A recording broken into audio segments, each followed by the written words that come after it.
Salut à tous, aujourd'hui nous allons travailler la technique te permettant de donner des effets à ta balle. Il est facile de pouvoir donner un effet volontairement à ta balle.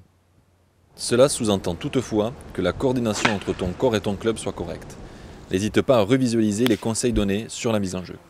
Si tu souhaites donner un effet volontaire à ta balle, il faut que tu saches que les effets balistiques à l'impact sont différents suivant que tu utilises un fer ouvert, type fer neuf, ou un club fermé, type driver.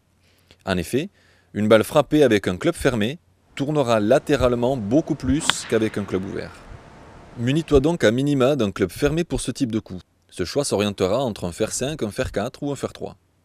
Pour un effet de la gauche vers la droite, positionne ton corps, c'est-à-dire tes pieds, ton bassin, tes épaules, en direction de l'endroit où tu souhaiterais que ta balle aille dans les 50 premiers mètres de sa trajectoire. Positionne ensuite ta face du club à l'endroit où tu voudrais que ta balle termine sa course. Dans le cas présent, le drapeau. Dans un mouvement rythmé et non dépendant du stress ou du challenge que le coup pourrait avoir comme conséquence, effectue ton swing en prenant soin de te concentrer sur la première partie de la trajectoire de ta balle. Pour l'effet inverse, de la droite vers la gauche, suis également les mêmes routines de préparation. Un dernier conseil, pour réussir ce coup, utilise cette technique seulement lorsque ta balle est correctement posée au sol. Si elle se trouve dans une herbe plus dense ou dans un trou, choisis un coup plus simple, comme nous l'avons vu dans les conseils pour les coups de recentrage. Maintenant, à toi de jouer, et n'oublie pas, joue en sécurité, prends soin du terrain, respecte le jeu des autres joueurs sur le parcours.